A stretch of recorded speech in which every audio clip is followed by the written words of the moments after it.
Agora sim, a gente está em definitivo. Boa tarde, meu nome é Renato Faria, sou editor do portal AEC Web. Hoje eu estou aqui para fazer a introdução e a moderação da nossa live Conforto Acústico pós-pandemia. A gente está aqui com o Marcelo Aquilino. Marcelo Aquilino já está aqui com a gente. Ele é físico formado pela PUC de São Paulo, com mestrado em tecnologia na construção de edifícios pelo IPT, o Instituto de Pesquisas Tecnológicas do Estado de São Paulo.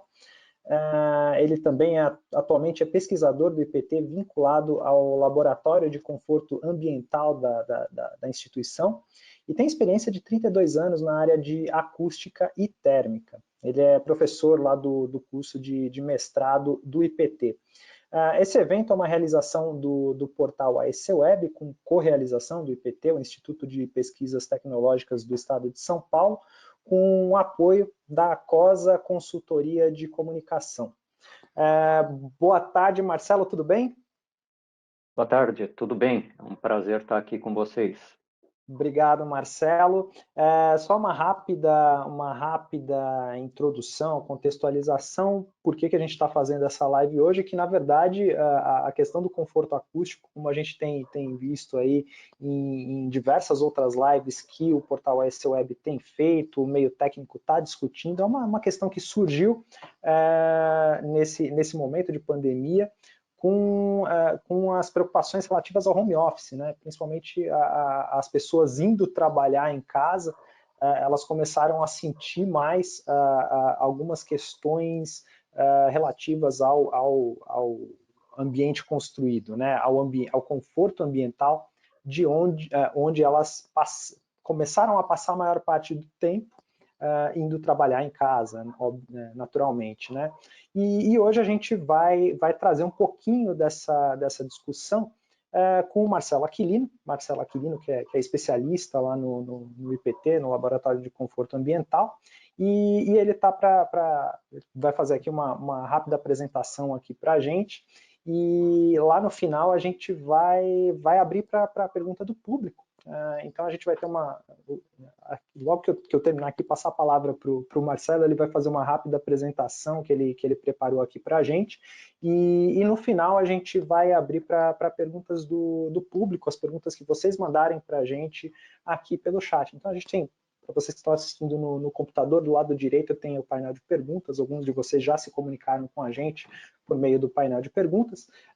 Já peço que vocês, durante a apresentação do Marcelo, mandem as perguntas para a gente, porque a nossa equipe, a gente já está separando aqui as perguntas para o Marcelo responder e para a gente ter uma conversa bacana no final da apresentação do Marcelo, mais para o final do evento. Eu fico por aqui, já fiz a apresentação da programação de hoje, agora eu passo a palavra para o Marcelo. Marcelo, a palavra é toda sua. Eu vou te passar agora a função de apresentador para você compartilhar a sua tela, que você tem uma apresentação aí que você preparou para a gente, né, Marcelo? Isso. Deixa eu te tornar apresentador aqui, deve aparecer na sua tela agora. Diga aí se você consegue compartilhar a sua tela. Tá ótimo, a gente está vendo aqui. Eu vou sair agora, eu vou desligar minha câmera e meu microfone e vou deixar a palestra, vou deixar a palavra para o Marcelo. Marcelo, só continuar com o fone de ouvido, qualquer coisa a gente se comunica pelo fone de ouvido, mas fique à vontade para a sua apresentação. A gente está separando, lembrando para o público, a gente está separando aqui as perguntas que vocês mandarem, mandem as perguntas para a gente, que o Marcelo depois vai bater um papo aqui com a gente no final da apresentação dele. Marcelo, boa apresentação, a gente volta daqui a pouquinho. Obrigado, é um prazer estar aqui.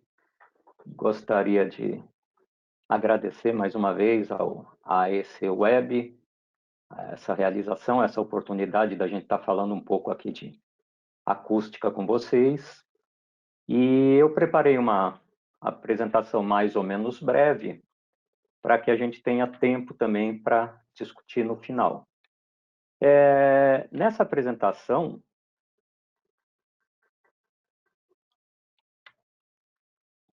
só que não... agora rodou. Nessa apresentação, a gente vai conversar sobre o conforto, como é o tema da palestra, da apresentação, conforto acústico pós-pandemia. Isso deu uma certa...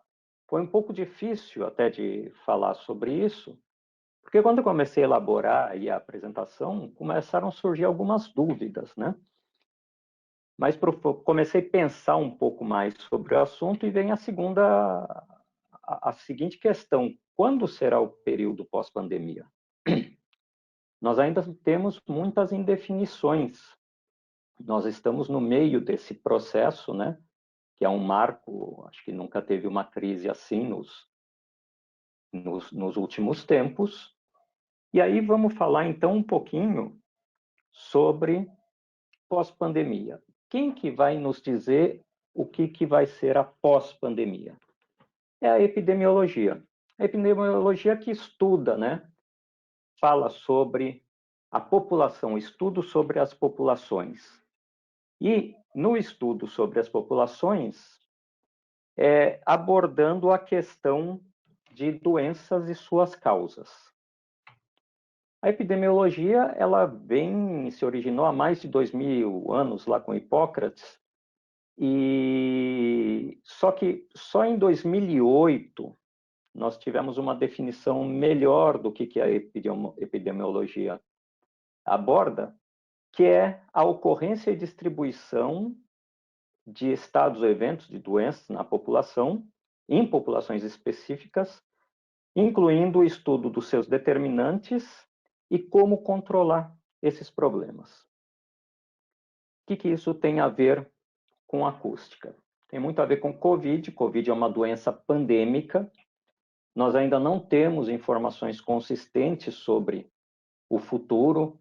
Ainda várias vacinas estão sendo desenvolvidas, mas sempre a pergunta é: a vacina vai funcionar? Tomara que sim, torcemos que sim. Vai funcionar durante quanto tempo? Vai manter as pessoas imunes ou vai ser alguma coisa como uma gripe, que vai ter que ser sempre haver a vacinação? Existem muitas dúvidas. E nesse interim, nós vamos ter que tomar cuidado. Covid é uma doença. Ruído, ele provoca ou potencializa diversas doenças endêmicas, que é uma causa, além de ser uma causa de desconforto e insalubridade para a população. Daí, o que nós temos aqui? Como a gente está falando de epidemiologia um pouquinho, epidemia é quando você tem uma brusca elevação de alguma doença, de algum fenômeno, e você tem uma brusca elevação e ela acaba. O surto epidêmico, ele é um surto que ocorre num determinado tempo e espaço restrito, né? A pandemia que nós estamos passando atinge dimensões continentais, como a cólera, a AIDS, o Covid. E a endemia são casos dentro dos limites esperados. Se a Covid se tornar uma doença endêmica, nós vamos continuar tendo casos, como aconteceu com a AIDS, como aconteceu com a cólera. Vamos ter casos e aí vamos ter que tomar medidas para que esses casos não se tornem novamente uma epidemia e voltar a ser uma pandemia. Então, o problema epidemiológico, ele trata da questão do problema e da origem das doenças nos grupos humanos, e ele trata da necessidade de remover fatores ambientais contrários à saúde e de criar condições que o promovam. Fatores ambientais está tanto ligado ao meio ambiente fora, quanto ao ambiente interno dos edifícios. O que no momento está acontecendo? O primeiro fator ambiental que é contrário à saúde nesse momento da pandemia é a aglomeração. Para tanto, foi dado a questão de da importância do distanciamento social.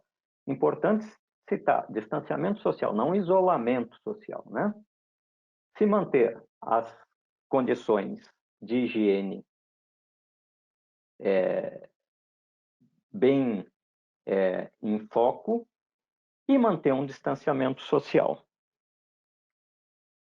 A pandemia, então, com essa questão do distanciamento social, ela está provocando e vai produzir várias mudanças em diversos aspectos, principalmente em trabalho, na questão de trabalho, de estudo, do lazer, da cultura, da saúde, em empresas, escritórios, residências e o seu uso.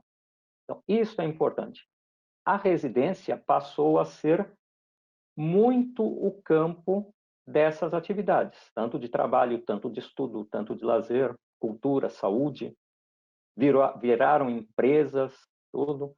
Nós partimos de uma situação de aglomerações até controladas ao trabalho mais isolado, e isso nos traz um aspecto importante, né, para saber o que vai acontecer no pós-pandemia. Mas para saber o que vai acontecer no pós-pandemia, vamos falar um pouco antes do que era na pré-pandemia.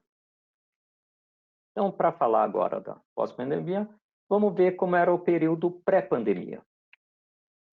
No período pré-pandemia, nós já convivíamos na questão de acústica com poluição sonora. A poluição sonora, ela foi gerada pelo quê? Crescimento da urbanização gerou muito da questão da poluição sonora. Esse crescimento, tanto vinculado a atividades de produção, circulação de veículos, adensamento dos espaços próximos às fontes de ruído, as atividades de lazer e tantas outras. Aí que vem uma questão importante. A gente tem que lembrar que planejamento e, fundamentalmente, educação são importantes. Sem planejar ou sem ter educação e garantir o direito de que cada indivíduo tem, nós não vamos conseguir chegar a um lugar muito distante nessa questão.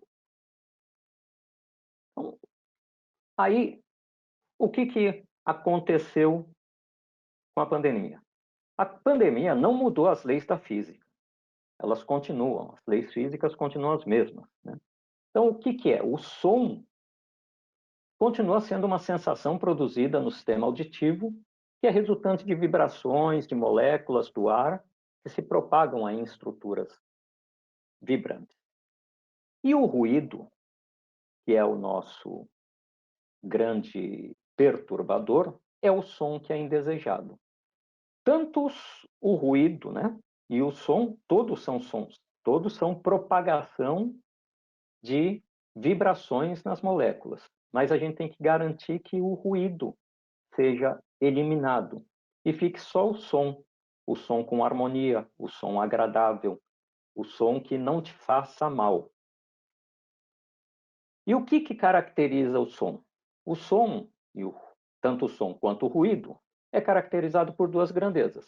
Pelo nível de pressão sonora é aquilo que está chegando ao teu ouvido, aquilo que está fazendo o teu sistema auditivo trabalhar ali. E a frequência. O som ele é dividido em diversas frequências. E essas frequências podem ser mais perturbadoras ou menos perturbadoras. O nível de pressão sonora, também, dependendo da sua intensidade, ele não faz só o teu tímpano vibrar, ele faz o teu corpo vibrar. Vide os pancadões, aquelas caixas de som imensas, quer dizer, o corpo inteiro acabará vibrando. Então, a caracterização é dada por duas grandezas. O nível de pressão sonora em decibéis e a frequência em hertz. O nosso ouvido, ele não percebe bem o ruído em todas as frequências. Nós temos uma melhora na nossa audição das médias às altas frequências e uma perda um pouco de audição nas baixas e nas muito altas. Um ouvido saudável ouve de 20 a 20 mil hertz das frequências, e temos uma audição de um limiar de 0 dB, que é o limiar para você começar a perceber o ruído, até um limite que vai te provocar dor ou dano de 140 dB. Existem ruídos mais altos? Existem, mas isso já seria extremamente prejudicial, algo que poderia até acontecer e te danificar permanentemente o sistema auditivo. E o que é importante na quantidade de ruído? Eu peguei essa ilustração aqui de um Sobrac antigo, da Sociedade Brasileira de Acústica, em que ele tinha esta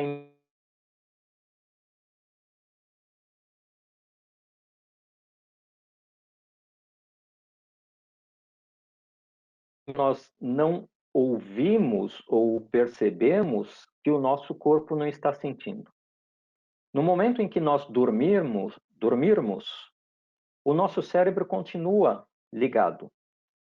O nosso tímpano continua funcionando. Então, se nós dormirmos, por exemplo, num local de grande nível de ruído, apesar de nós adormecermos, o sistema auditivo está captando ruído, está mandando para o cérebro está processando isso em informações, só que nós não estamos no estado de vigília. Então, nós não sabemos se aquele ruído é perigoso, me está transmitindo uma mensagem de perigo ou não. E para o ser humano, sempre o ruído foi um sinal de perigo.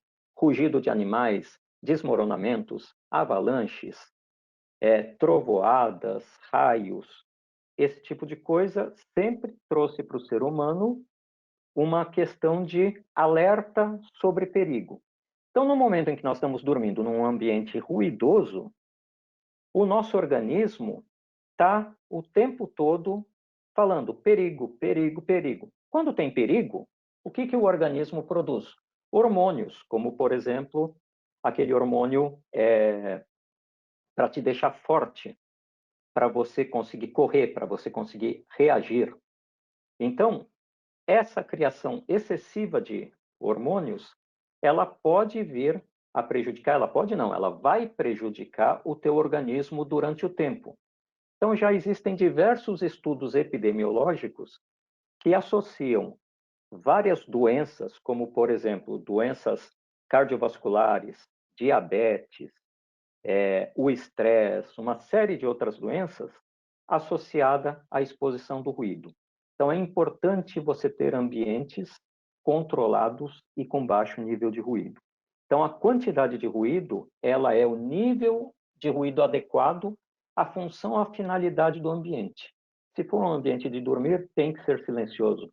Se for uma sala de aula, tem que ser silencioso, pela questão da inteligibilidade. E daí por diante.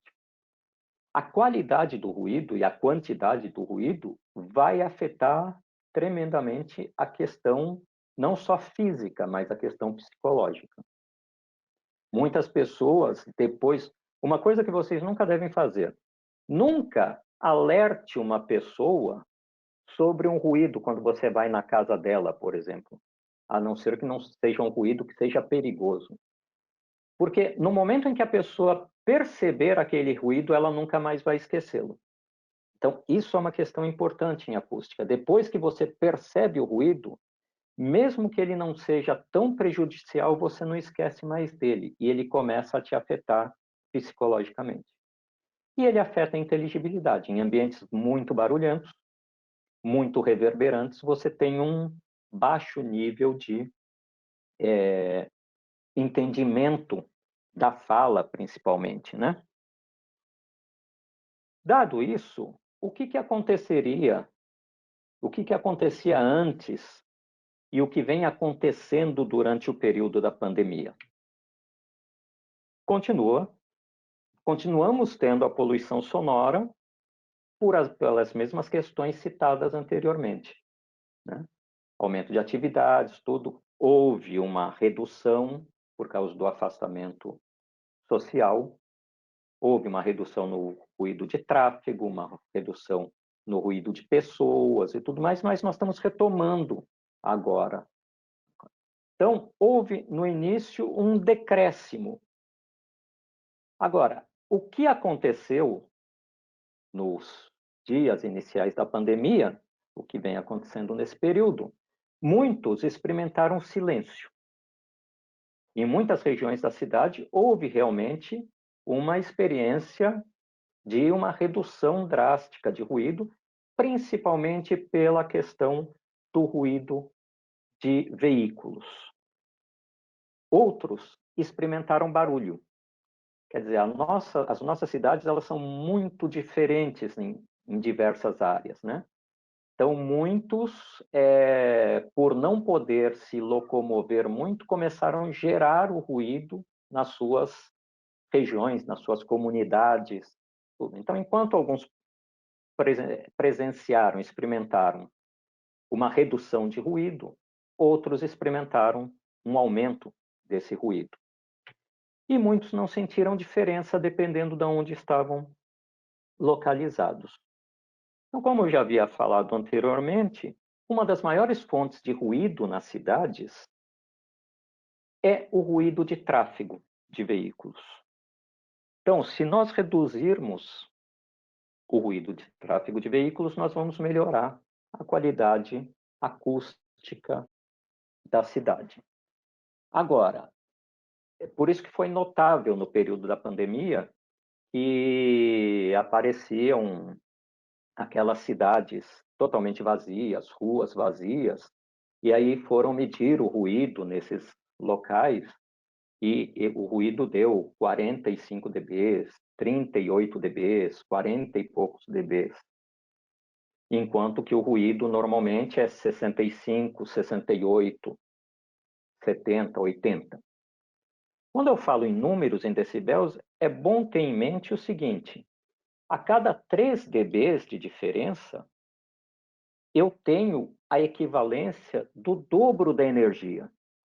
Então, se eu tiver um ruído de 70 e ele subir para 73 dB, a energia gerada é o dobro. Então, números pequenos em decibéis são números importantes. Então, imagine de um trânsito de 75, 80 dB, de repente cai para 45. É como se fosse um silêncio absoluto. E aí vem um aspecto importante. No momento em que a cidade silenciou, nós começamos a perceber outros ruídos. Nós começamos a perceber o ruído tanto de pássaros, animais, cachorro, o miado do gato, o ruído de vozes de vizinhos, batidas, estalos, ruídos que vêm de locais muito distantes que não ouvíamos. Então, você, quando baixa uma fonte de ruído, você faz as outras não subirem, mas ficarem perceptíveis. Então, aí que é um desafio grande também na redução do ruído das cidades. Você diminui o nível de ruído de algumas coisas, mas vão aparecer outros que vão ser tão perturbadores ou não, dependendo de cada caso. Então, aí que vem a nossa parte. O que nos espera no período pós-pandemia? Os mesmos desafios, além de muitos outros. Então, nós vamos ter muitos desafios, né? Como garantir o desempenho acústico adequado do edifício e garantir o conforto aos usuários? Aqui é bom separar bem as duas coisas. Uma coisa é desempenho do edifício, o que a norma exige. A norma de desempenho cita alguns parâmetros que o edifício tem que ter para que ele seja aprovado. Agora, para você garantir conforto, conforto é uma coisa difícil, às vezes, de ser atingida. Por quê? Porque os seres humanos são diferentes, inclusive. As exigências são diferentes. Então, como garantir o conforto. E aqui a gente vai falar mais de conforto, mas sem esquecer do desempenho que a norma exige.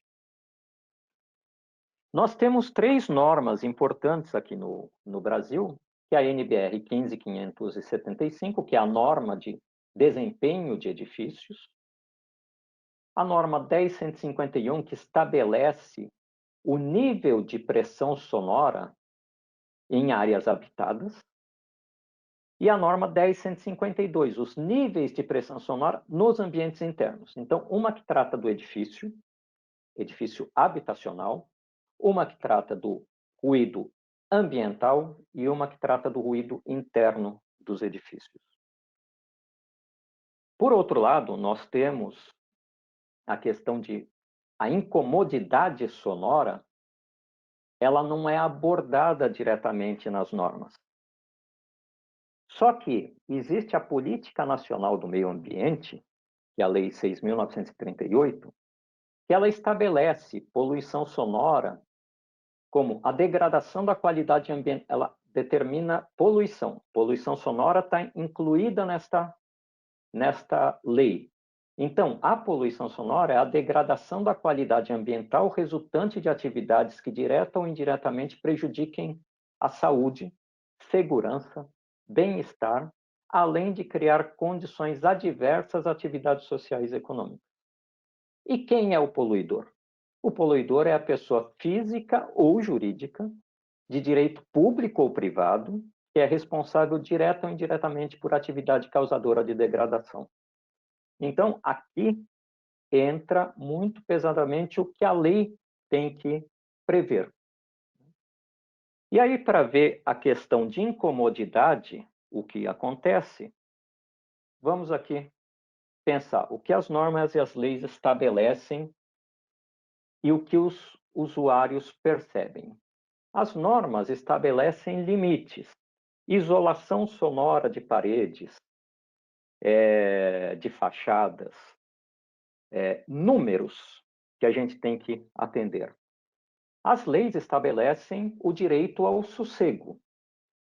Porém, na vida real, a gente tem algumas coisas do tipo. Aqui eu estou mostrando imagens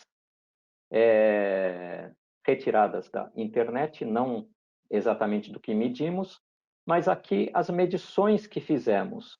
Então, sistemas de ar-condicionado medidos junto à fachada de um edifício, eu tenho um determinado nível de pressão sonora. Vejam bem, eu tinha falado que é caracterizado por 2 parâmetros, os decibéis e as frequências. Então, isso é um espectro de ruído.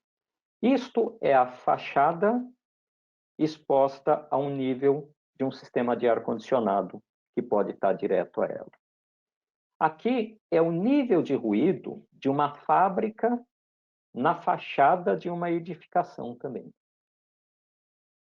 E aqui o nível de ruído de tráfego mais ou menos intenso na fachada dessas edificações.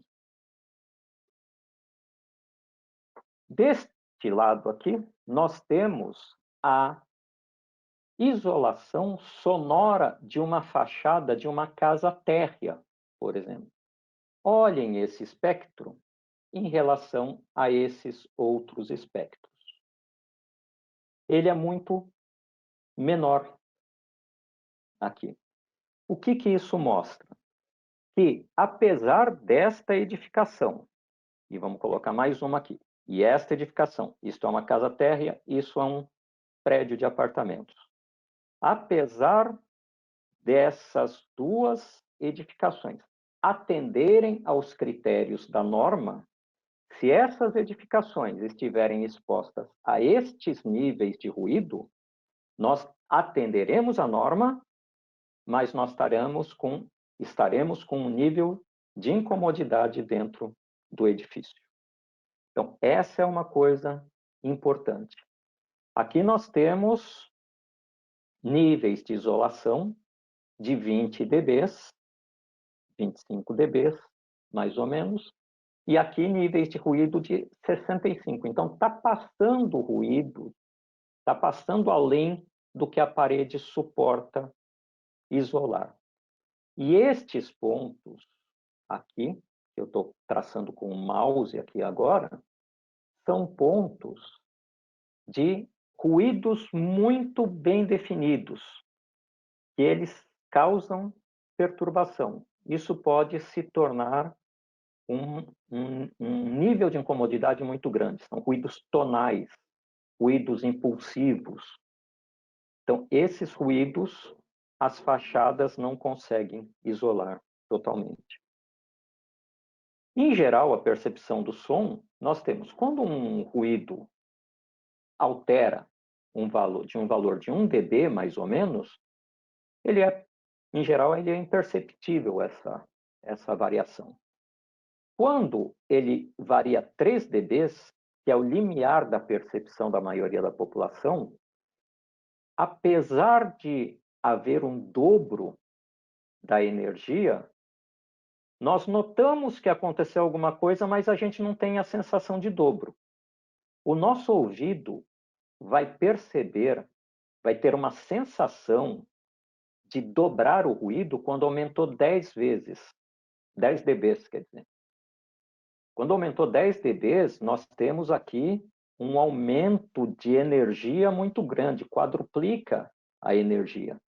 Então, quando a gente tem a sensação de que dobrou o ruído, nós estamos com um ruído excessivamente alto em nossas residências. E aí, as residências, no período de pandemia, ela se tornou escritório, escola, oficina, cozinha comercial, área de lazer e tantas outras atividades que estão sendo feitas dentro das residências. Além de continuar sendo local de privacidade, segurança, descanso, convívio familiar, relaxamento. Como a gente tem que conciliar essas coisas? Então, vamos pensar no seguinte: por onde passa o ruído, né? E como que é a propagação do ruído, né?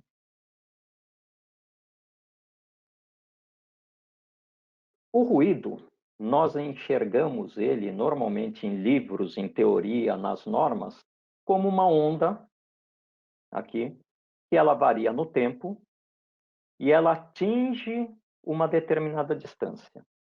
Só que isso é uma representação no papel. Isso é uma representação plana em 2 dimensões. O ruído, quando gerado, ele se propaga tridimensionalmente. Então, ele se propaga em todas as dimensões. O ruído gerado é como se eu estivesse soprando uma bexiga, ela se enchendo e ocupando todo o espaço. A representação matemática é uma linha.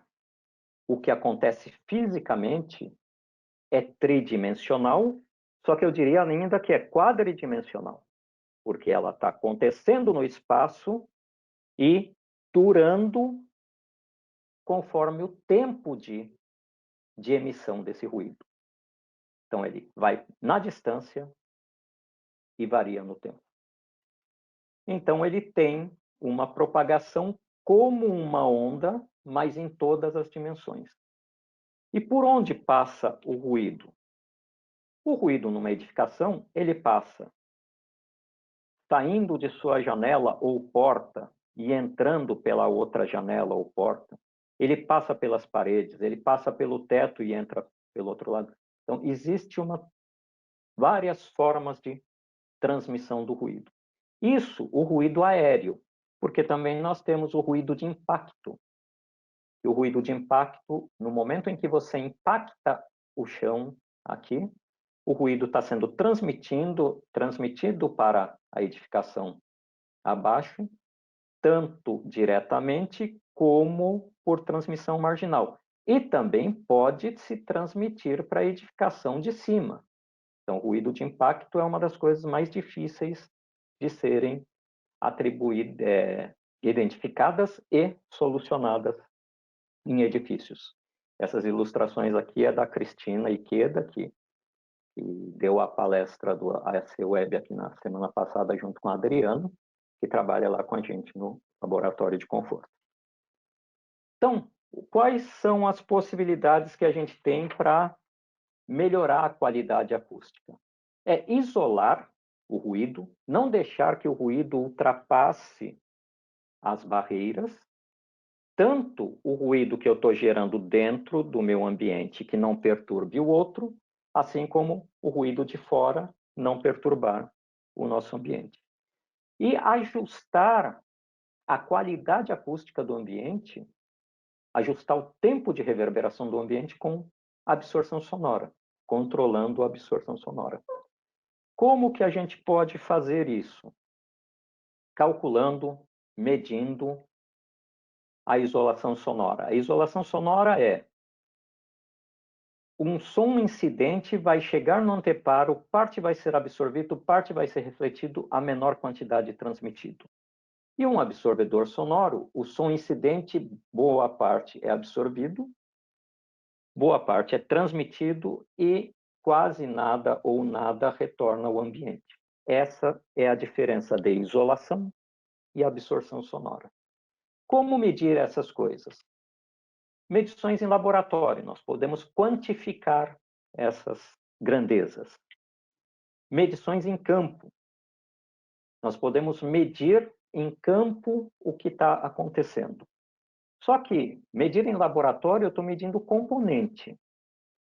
Medir em campo, a obra tem que estar feita.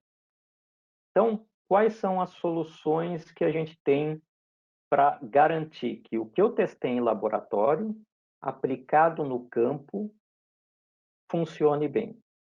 Fundamentalmente, é qualidade de produto e qualidade de fabricação e construção. Além disso, nós podemos detectar falhas nos elementos.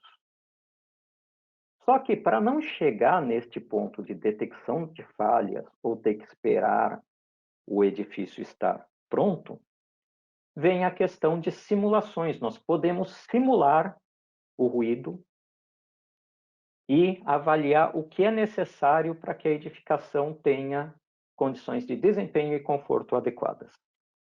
E mapear o ruído da cidade. Na questão de mapeamento, São Paulo tem uma lei que estabelece que São Paulo deve ter um mapa de ruído. O IPT fez um trabalho, quem encabeçou esse trabalho foi a Elisa, a nossa pesquisadora física, doutora, Elisa Morandi Salles, que fez um mapeamento de uma região da cidade, conhecida entre a Avenida Rebouças, 9 de Julho, Paulista e Marginal, e este mapeamento foi considerado o relevo, foi considerado edificações, tudo que tem no ambiente, foi construído um modelo e aí gerou-se um mapa de ruído. Então, a parte mais escura, mais avermelhada e mais escura é onde tem os maiores níveis de ruído. E as partes mais claras é onde tem menor nível de ruído. Então, o mapeamento das cidades é uma coisa importante, que vem ficando cada vez mais importante para a gente conseguir estabelecer aí como deixar a cidade, como gerenciar o crescimento da cidade. Então, é uma coisa boa para quem projeta, é uma coisa boa para quem governa e é uma coisa boa para quem fiscaliza. Então, o que nós temos em relação ao mapa de ruído? Eu posso começar a tirar, ter uma visão do que vai acontecer com os edifícios, a projeção do ruído em cada área da cidade. Então, eu tenho como, de ponto a ponto, saber como que o ruído vai se comportar. E aí, ter uma ideia do que fazer, lugares que eu tenho que preservar, lugares que eu posso talvez até afrouxar um pouco mais, desde que não saia dos níveis de desempenho dos edifícios e que não crie incomodidade para os habitantes. Então, quais são os desafios que nós temos hoje? São muitos. Eu diria que dentre os muitos, né, a mitigação do ruído no meio urbano e dentro dos edifícios, porque os edifícios passaram a ter finalidades diferentes com esta pandemia e podem continuar no futuro tendo. Muitas empresas já estão dizendo que gostaram do serviço de home office, que pretendem implantar isso. Então, tanto os edifícios comerciais, públicos e as residências vão ter que se adaptar a esses desafios, melhorando o que é a qualidade acústica dos ambientes residenciais. Tendo uma campanha de educação, não só a educação, mas sim o respeito ao direito de cada um. Porque tudo nasce na educação. E talvez agora, isso é um pensamento meu, com essa pandemia, e as crianças começaram a ficar mais em casa, talvez isso seja um ponto de mudança. Porque a educação real, ela nasce em casa. A escola não educa. Na escola, você aprende. A educação tem que vir de berço, né? E o respeito aos direitos de cada um. Então, para finalizar, eu deixo uma reflexão minha aqui, que a pandemia, que é de difícil controle, não mudou a acústica, mas quanto à geração de ruído, temos capacidade de controlá-la para conviver bem. Eu agradeço a todos aí a atenção, espero que tenha sido proveitoso, me coloco à disposição aqui e agradeço a toda a equipe do LCA também. Tudo isso que a gente faz não é trabalho de uma pessoa só, mas é de uma equipe inteira que está aqui. Muito obrigado. Encerrei aqui a minha apresentação. Estou disponível para os questionamentos. Obrigado, Marcelo. A gente já tem aqui algumas perguntas que foram chegando. Eu queria começar com falar um pouquinho sobre norma de desempenho, né, Marcelo? Bom, a norma de desempenho ela foi publicada em 2013, né? A versão definitiva em 2013 e, enfim, ela trouxe aí diversas novidades relativas ao conforto acústico, requisitos de conforto acústico. E a gente já está num processo aí até de já começar a discutir revisão de norma de desempenho, né? Antes da pandemia, a minha pergunta é justamente essa, antes da pandemia, o que vinha sendo discutido em termos de conforto acústico, de revisão desses requisitos de acústica da norma de desempenho? E eu queria até emendar aqui uma pergunta do Paulo Ângelo Martins. Ele pergunta sobre o ambiente construído se seguir os preceitos da NBR 15575, que é a norma de desempenho, se ele atenderia os níveis necessários pós-pandemia. E é justamente isso, né? No nível pós-pandemia, surgiram questões novas com a pandemia? Eu queria que você discutisse um pouquinho a questão de revisão de acústica de norma de desempenho e o papel da pandemia. Bom, as discussões aí de revisão, elas já vêm ocorrendo, né? E a norma tinha sido publicada em 2013, e a norma de desempenho, ela estabelece níveis de isolação sonora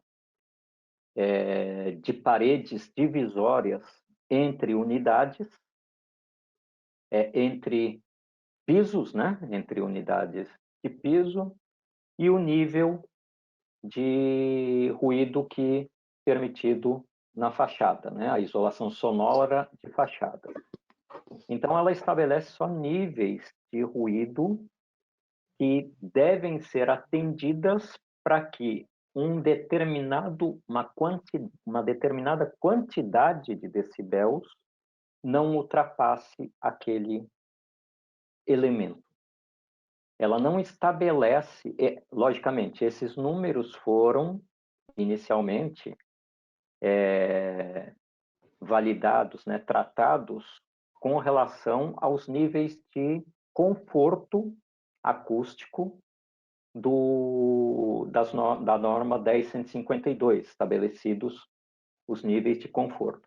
Só que ela não garante, esses números não garantem o conforto, principalmente pós-pandemia, porque a norma brasileira, a norma 15.575, ela não estabelece e nessa revisão talvez não vai estabelecer os níveis de ruído de isolação sonora dentro da edificação. Então, hoje eu estou aqui num escritório, aqui é um quarto do meu apartamento, que é um escritório, e pode estar acontecendo coisas na sala, nos outros quartos, em que eu teria que ter uma garantia de isolação sonora neste ambiente, por exemplo, para que a qualidade acústica ficar boa aqui. Muitos edifícios não vão conseguir atingir isso. Então, a norma de desempenho, ela ainda não foi pensada nesse aspecto. E aí, a questão do pré-pandemia, pandemia e pós-pandemia, o que vai acontecer? Eu acredito que num médio prazo, a gente passe de um estado de pré-pandemia para o de pós-pandemia na mesma condição, aproximadamente. Então, o ruído de tráfego praticamente vai continuar o mesmo. Tudo. Uma coisa importante no ruído de tráfego é carros elétricos diminuiriam muito o ruído nas cidades. Então, esses aspectos. Legal. Eu tenho uma segunda pergunta que também tem a ver com norma de desempenho, né, e com as questões de medição e avaliação dos requisitos de acústica dentro dos projetos residenciais e habitacionais. O Zeferino Veloso, ele está perguntando aqui como fazer a detecção do ponto de origem de ruídos em edifícios. Aqui ele fala, por exemplo, em tubos, em tubulação, né, em que os líquidos passam ali com velocidade excessiva e geram um ruído que causa um desconforto ao usuário. Ele pergunta aqui como detectar como fazer o diagnóstico e detectar o ponto de transmissão de uma vibração para a estrutura ou para a alvenaria. Isso a gente entra na questão, existe inclusive na norma de desempenho a questão das instalações hidrossanitárias, né? Essas instalações, elas devem seguir alguns preceitos e a norma estabelece que não devem ser ultrapassados os limites de níveis de conforto da norma 10.152. Agora, como localizar isso, às vezes é um trabalho um pouco difícil. Uma coisa que a gente tem que ter em mente em acústica é o seguinte: quanto mais rígida a junção de alguma coisa com outra, mais fácil vai ser a transmissão do ruído. Então, o assentamento dos canos com um determinado amortecimento faria transmitir muito menos o ruído para dentro dos imóveis. Se forem tubulações longas, por exemplo, tem algumas tubulações que são de esgoto, que ela passa por vários andares sem uma limitação. Aí são gerados, inclusive, ruídos com comprimentos de onda, às vezes, muito longos, que a pessoa do 7º andar ouve, a do 6º não e a do 5º ouve, por causa do comprimento da onda. Então, é um desafio como determinar. Infelizmente, hoje tem alguns sistemas que são muito caros, por exemplo, o sistema de holografia acústica. Eu conseguiria detectar aonde está exatamente o ruído, mas poucos têm e muito caro para ser utilizado, né? Não existe nenhuma solução para se prever isso em projeto, né, Marcelo? De repente um simulador, assim como tem simulador, por exemplo, de conforto térmico, simuladores de acústica para tubulação específica não existe ainda, ou existe? um simulador, existem simuladores que simulariam o ruído dentro de um tubo, isso é bem conhecido. Agora, na junção deste tubo à alvenaria, ao drywall, a um elemento assim, não. Mas é possível se estabelecer em projeto garantias de amortecimento que vão mitigar muito isso na hora da execução. O que não dá é para fazer e depois tentar consertar. Legal. Voltando um pouquinho na questão, você comentou ali sobre a criação de mapas de ruídos, né? Eu queria que você comentasse um pouquinho qual que é a importância da criação de mapas de ruídos em grandes cidades e quais as regiões que deveriam ser priorizadas na sua opinião. O mapeamento de ruído, ele é importante, já vem sendo feito nas cidades aí do mundo afora, né? Várias cidades têm um mapeamento de ruído. O mapeamento de ruído, a gente tem que deixar bem claro, o mapeamento de ruído não é solução de nada. Ele é um diagnóstico de como está hoje a coisa. E outra coisa importante, o mapa de ruído, ele não vai te mostrar aquela questão da incomodidade por pontos isolados. Uma balada, um baile funk, uma arena de eventos, tudo isso são eventos esporádicos que acontecem que ele não vai estar mapeado. Então, mapeamento de ruído, ele vai te dar uma noção do que acontece mais pelo ruído de tráfego de veículos, tanto rodoviários, aeroviários, trens, tudo, e como isso se propaga pela cidade. Tendo um mapa, eu posso começar a trabalhar as linhas de ônibus, o fluxo na cidade para mitigar o ruído dentro dessas áreas. Aí você me perguntou, por onde deveria se começar, né? A cidade de São Paulo deveria ser mapeada, pelo que está na lei, em 7 anos. O que seria necessário é começar, eu acredito, que pelas áreas mais populosas, onde tem mais população vivendo do que população trabalhando. Essa é a minha opinião. Porque a gente tem que preservar, principalmente, essa questão do indivíduo em casa, tanto agora que sempre viveu, que está ali em casa, e agora que vai ficar em casa trabalhando, inclusive.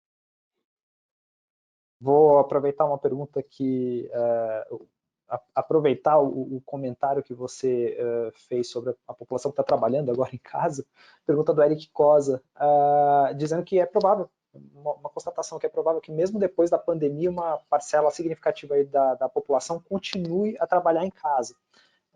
Mas as residências elas não foram projetadas nem construídas com essa finalidade, né, de ser um local de trabalho.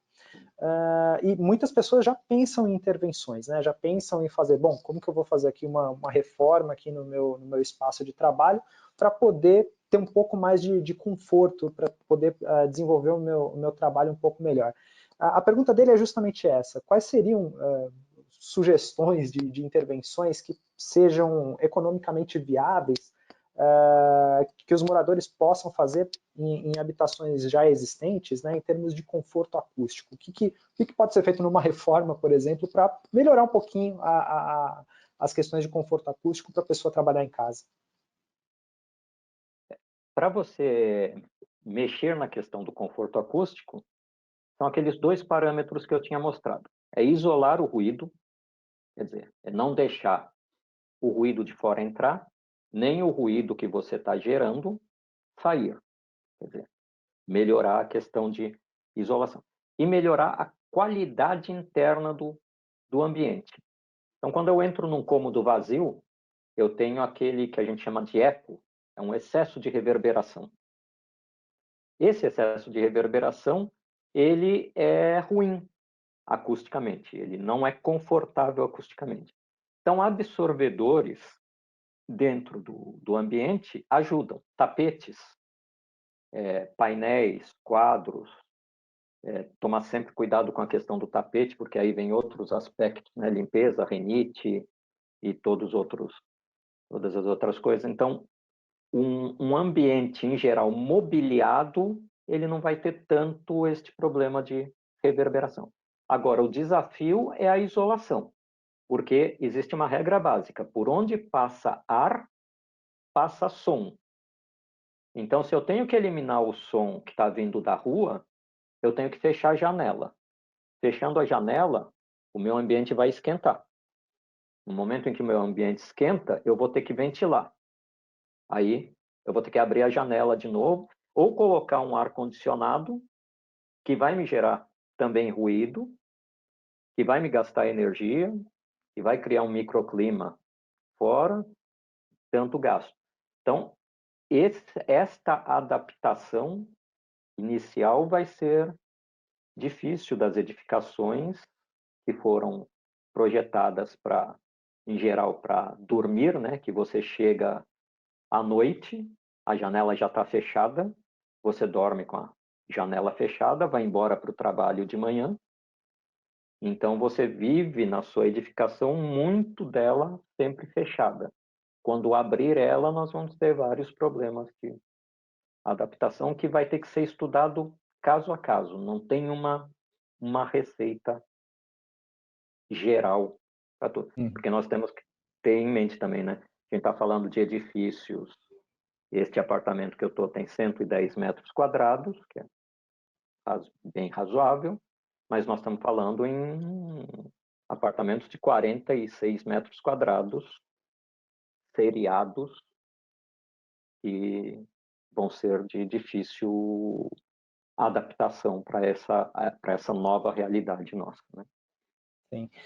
Nesse sentido, até emendo uma pergunta do Jean Rebouças a respeito de materiais. É claro que cada caso é um caso, né? A gente pode, cada projeto exige materiais adequados à situação, a situação daquele ambiente específico, mas é possível, de repente, em linhas gerais, traçar tendências de materiais, pensando aí de repente em revestimentos, não sei, de repente amadeirados ou um pouco mais revestimentos mais rugosos, como é possível traçar algumas tendências para revestimentos que contribuam pelo menos um pouco para o conforto acústico nesses escritórios? Uma coisa que existe em acústica, que é bem importante, inclusive todo laboratório de acústica que você visitar, você vai notar isso, são coisas, anteparos, difusores, absorvedores, colocados de forma muito aleatória dentro do ambiente. A aleatoriedade, ela garante uma absorção sonora maior, mais plena. Então, esses revestimentos que não são totalmente lisos, né? Que têm formas, que têm entalhes, que treliçados, tudo, ele tem um poder de absorção maior do que uma parede lisa normal. Então, quanto mais irregular a forma, mais absorve. Isso para a absorção sonora, para a qualidade interna do ambiente.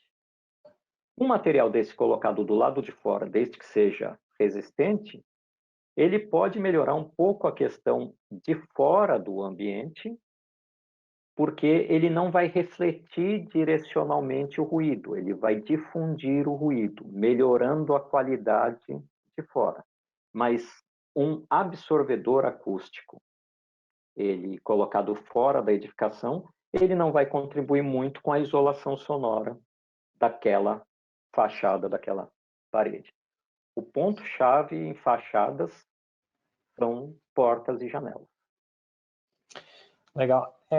Tem uma pergunta aqui do Cláudio Mitidieri, colega do IPT aí.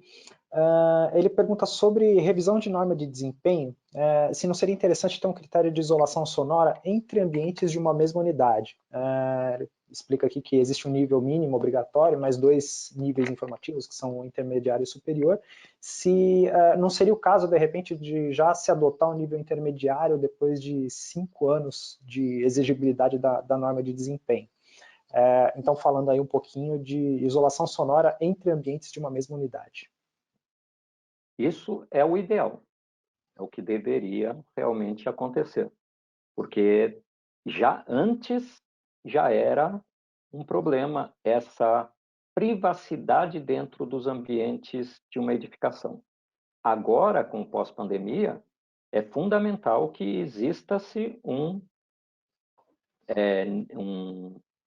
número, né, um limite de isolação, não só da parede, mas vamos imaginar a fachada interna de um apartamento, onde eu tenho porta e parede, às vezes voltada para um outro ambiente. Então, é importantíssimo ter essa isolação entre não só entre unidades, mas entre cada cômodo de longa permanência aí da edificação. Legal. Tem uma pergunta aqui do Gilson de Carvalho, uma pergunta bem interessante. O que você sugere, ou seja, em termos de primeiros passos para aprendizado de conforto acústico, para um arquiteto, para um jovem arquiteto que está começando, né, a desenvolver projetos e que gostaria de aplicar todos os conceitos nos seus projetos? Como que você, que passos você sugeriria para que ele possa incorporar os aspectos de conforto acústico nos seus projetos? Como ele está falando de projeto, é uma coisa importante ele também não pensar só no conforto acústico. Ele tem que pensar no conforto acústico, no conforto térmico e principalmente em segurança. Então ele vai ter que abordar esses 3 aspectos, né? Aquela espuma que matou 270 e poucas pessoas lá na Boate Kiss era uma solução para melhorar o ambiente interno acusticamente e é causador de uma catástrofe. Então, aquilo que eu falei, se começar a esquentar aqui, eu vou abrir a janela.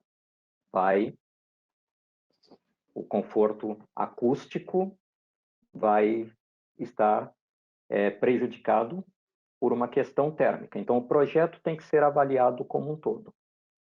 E aí, uma coisa importante de ter é que nós não temos muito no país, mas tem que ter uma revitalização, é o ensino de conforto ambiental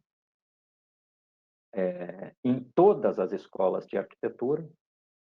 Boas escolas têm a questão do ensino de conforto, mas implementar também esses aspectos de conforto nas áreas de engenharia civil, para que o engenheiro, né, que o arquiteto muitas vezes idealiza, e aí é executado por um grupo de engenharia, que às vezes não tem as minúcias do que deve se levar em consideração para se estabelecer o desempenho e o conforto. Aproveito para deixar aqui, o IPT vem oferecendo alguns cursos rápidos de acústica, né? Várias unidades do IPT têm oferecido cursos, que pode também ser um pontapé inicial para quem já está formado, para quem está já trabalhando, conseguir ter os princípios básicos da acústica e conseguir implementar isso nos seus projetos. Legal. Fica a dica então para o Gilson de Carvalho, a pergunta do Gilson de Carvalho sobre a formação em conforto acústico para jovens arquitetos.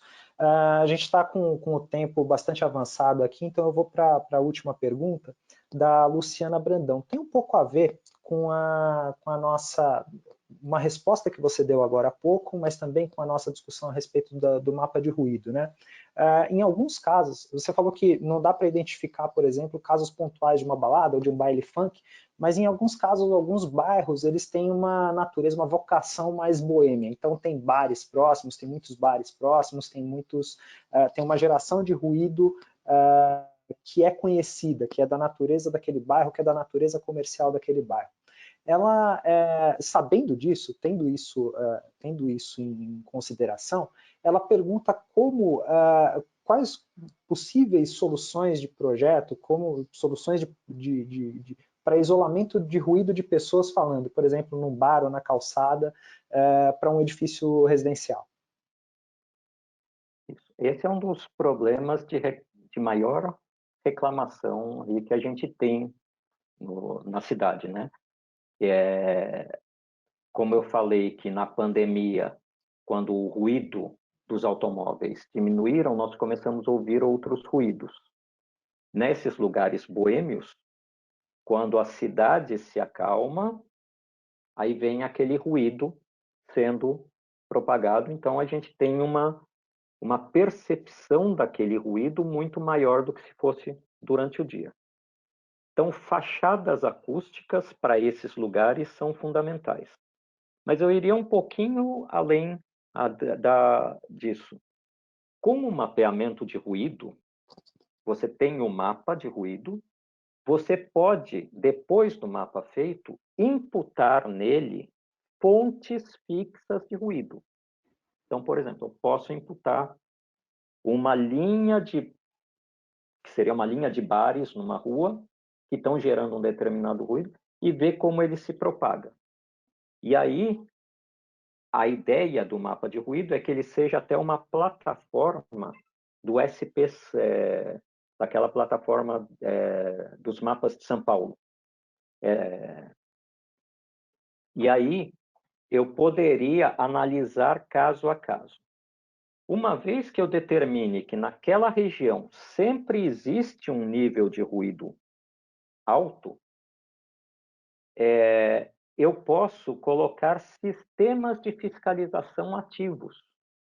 Posso colocar barulhômetros. O IPT desenvolveu, alguns anos atrás, um barulhômetro, um medidor de ruído ativo, que fica mandando a informação via Wi-Fi do que está acontecendo numa determinada região.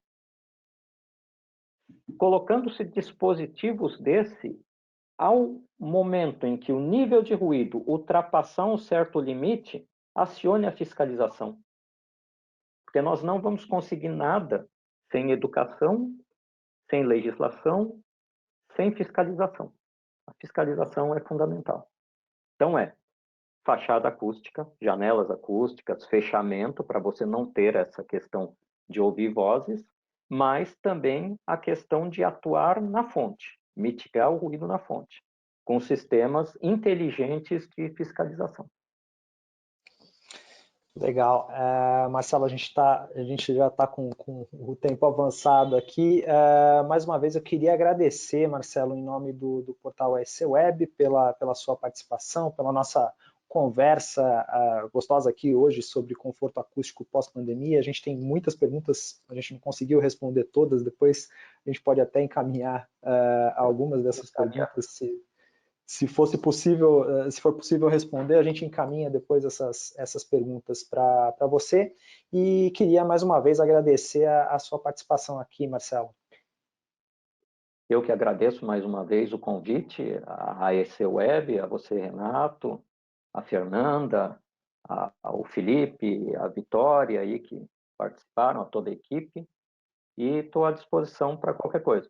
Gostaria, se possível, que enviassem as perguntas realmente para mim. Eu gostaria de responder para cada um que perguntou. Legal. Muito obrigado. A gente encaminha para você. A gente vai soltar a enquete para vocês, para o público avaliar aqui o evento de hoje. Enquanto vocês respondem a enquete que a gente está soltando, eu queria convidar vocês a acompanhar a nossa cobertura que a gente tem feito da pandemia e das questões relativas e os impactos da pandemia no segmento da construção civil, tanto pelo nosso portal AEC Web, www.aecweb.com.br, acompanhar a gente também pelo Facebook, pelo LinkedIn, os nossos canais no Instagram também, e os nossos podcasts. Quem tiver acesso aí ao SoundCloud, pode entrar também no Spotify. A gente tem os nossos canais dos nossos podcasts com entrevistas também. A gente convida todos vocês a nos acompanharem, acompanharem a nossa cobertura por lá. A gente também vai colocar para vocês no painel de bate-papo, deve aparecer para vocês aí agora, o link para as nossas próximas lives que a gente tem programada aqui junto com o IPT nas próximas 2 semanas. Então, vocês já podem fazer a inscrição, quem tiver interesse já pode fazer a inscrição gratuita. O próximo evento é no dia 19 de agosto. Dia 19 de agosto a gente vai falar sobre a importância da qualidade do ar interno, uma visão global. E no dia 26 de agosto, também às 3 da tarde, o futuro das edificações e eficiência energética. Então são as próximas 2 lives gratuitas que vocês já podem se inscrever. A partir de agora a gente está colocando o link para vocês. Mais uma vez eu queria então agradecer em nome do portal AEC Web, o portal AEC Web que foi realizador desse evento junto com o Instituto de Pesquisas Tecnológicas do Estado de São Paulo, o IPT, e com o apoio da COSA Consultoria. Agradecer a participação de todos vocês que estiveram aqui com a gente, e a gente fica por aqui hoje e a gente se vê nos próximos eventos. Até mais uma vez, obrigado, Marcelo. Obrigado a vocês também, a todos que participaram. A gente se vê nos próximos eventos. Até mais. Até mais.